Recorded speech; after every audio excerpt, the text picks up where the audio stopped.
Kenya Defense Forces. And as a person who worked very closely with General Ogolla as a Vice Chief of Defense Forces and as the Chief of Defense Forces, personally, I have lost a brother. I have lost a colleague. I have lost a member of the Defense Council. I have lost a general who has put the security, the sovereignty, and territorial integrity of our country. His family will confess, Your Excellency, that even Christmas and New Year, General Ogolla could sacrifice and tell me troops in deep operations, those outside the country. We were in Kismayu, we were in deep hostile areas. He was a man who was committed to his work. He was a man, because the office of the Minister and the Vice Chief of Defense Forces are the closest officers, Your Excellency. I work with all the Vice Chief of Defense Forces and the Chief of Defense Forces. He was a man of discipline and honor. I don't want to say more because you have interacted with him too. So, Your Excellency, the rank and the leadership of Kenya Defense Forces, we have a lot to learn from General Ogolla, our general. The way we will learn, and have learned more, Chief of Defense Forces. We want to assure you that we will leave the legacy and the dreams of General Ogolla for the safety of our nation, be it in the air, land, and the sea. But Your Excellency, as our Commander-in-Chief, if you allow me, the former Prime Minister yesterday said a statement. And I want to qualify that statement. Because General Ogolla was very close to me, particularly when he was the Vice Chief of Defense Forces. And when the whole issue of Bomas, 15th of August, was hanging over his head, he even told me, and the family can agree with me, we had conducive discussion, that even he has lost weight, that this thing was disturbing him.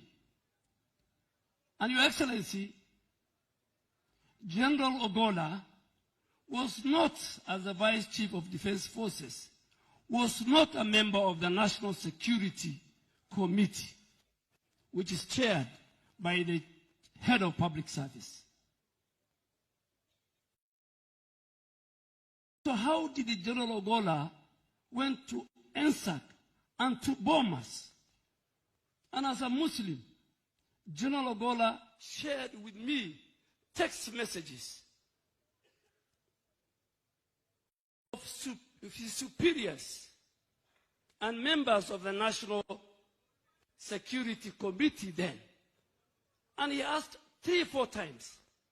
First, in the morning when he was going to NSAC, he showed me the message that he was given, go represent me at NSAC, because of a prior other commitment of the person who was supposed to go. When he went to NSAC, General Ogolla, and a direction was given to him with other colleagues, with a leader, him as a member, to go to Bomas. General Ogolla, as a respectable soldier and general, he asked and sent a text message to his bosses and asked, what am I going to do in Bomas? And this has happened. And General Ogolla was told, it's been decided, you go. And I'm narrating what General Ogolla today, he's lying here, this man, told me. When he went to Bomas, the then chairman of IBC, he told me, kept them for 5 hours. And the 411 came while he was in Bomas. saying the results will be announced at 3. And General Ogolla then again sent a text message and saying, now that the result will be announced at 3, as a general, as a soldier, what am I doing here? And he was told, stay with your colleague. That text message is there. When His Excellency yesterday said, I had a one-to-one with the General Ogolla, he gave me permission to have one-on-one discussion with the General Ogolla on a Monday from 7 to 9:30 p.m. in my house. His security, his drivers can confirm. And when he convinced me, because he was a man of God, when he convinced me is when he got an opportunity to relay and talk to the president with those 3 statements at the end of his discussion with the president. Today, I want to confirm that because of what happened to General Ogolla, the president as the chairman of the National Security Council, so that for it not to happen again, the president has directed last year that members of the National Security Committee, the IG, the DG NIS, the head of public service, PS Interior, PS Defense, CDF, PS Foreign Affairs, PS Treasury, and the Solicitor General can never again delegate the attendance of that membership to their juniors. Because tomorrow, another member of the National Security Committee will commit the same crime. So Honorable Raila Odinga was very right. Very right. And I came today to qualify his statement that General Ogolla, a man he knows, would not have gone to Bomas. And the people who sent him to Bomas, some of them are here. Some of the people who sent him to Bomas,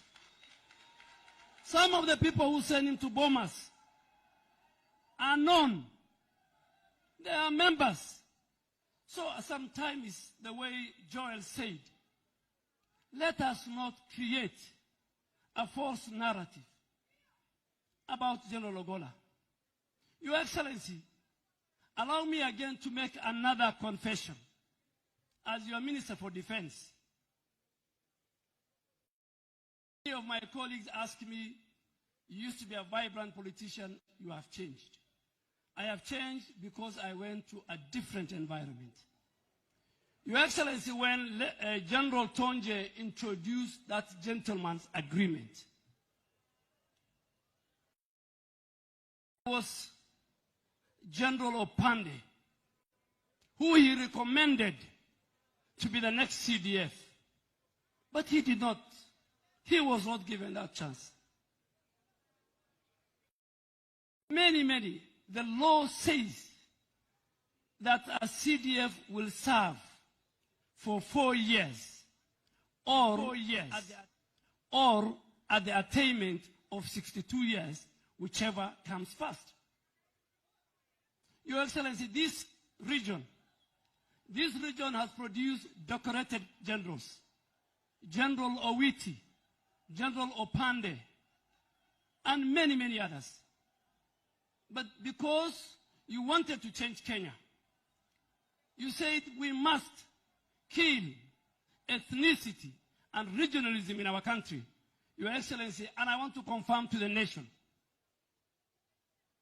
there were many people within even our ranks who said General Ogolla should not be appointed. They had only one reason. Very unfortunate. Very unfortunate, the reason of 15th of August. They forgot all the other credentials of General Ogolla. Your Excellency, you have confirmed to the nation you are not a petty leader. You are not a vengeful leader. You are not a person who will follow what happened, Your Excellency. As your Minister for Defense, you made a deliberate, with the finality, based on the credentials. He was a smart general. He was one of our finest F-15 jet fighter. He has trained everybody here, including the current Air Force commander. He was a man of humility. He could walk to my office and to all the offices. I could walk to his office. Your Excellency, one day he came to me and asked me in the holy month of Ramadan, Minister, can I fast with you for 7 days? Your Excellency, you decided, you directed, and I went and passed the council, the Defense Council, your decision on the 27th of April 2023, the appointment of General Ogolla, among others. And on 28th, you swore him as your next CDF. He died, you swore him on 28th of April 2023. He died on the 18th of April 2024, 10 days before he made to 1 year. He had good plans, Your Excellency, for the 15th of May this year of our graduation. And he told you the reforms he will introduce, and you will see it, because our team is here. Your Excellency,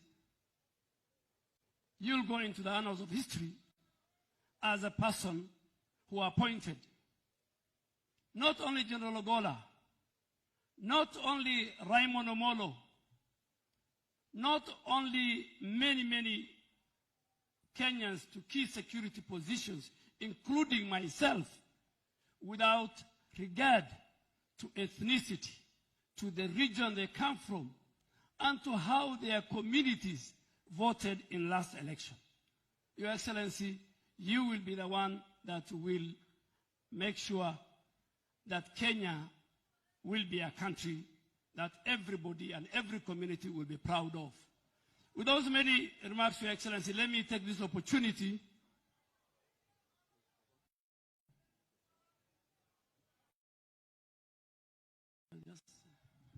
Your Excellency, managing coalitions, as you know, it's never easy. I need to tell you that I spoke on behalf of Mwangi wa Iria, the party leader of Usawa, and Mheshimiwa Wajakoya of Roots Party. Thank you. I forgot to mention the governor as well. I will. Governors who are present here, I saw Governor Otoma. You are being recognized. We recognize you. We value you, all our senators and other leaders. Your Excellency, with those very many remarks, we, the KDF family and fraternity, have lost a great general. We have who defended our country. We will not let you down as our Commander-in-Chief.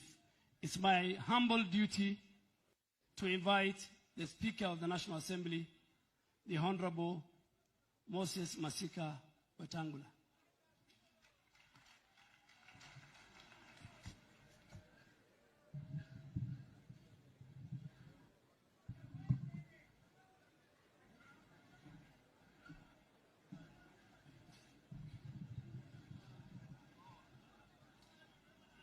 Your Excellency, our President and Commander-in-Chief of our forces, our First Lady, Deputy President, the family of our fallen brother and hero,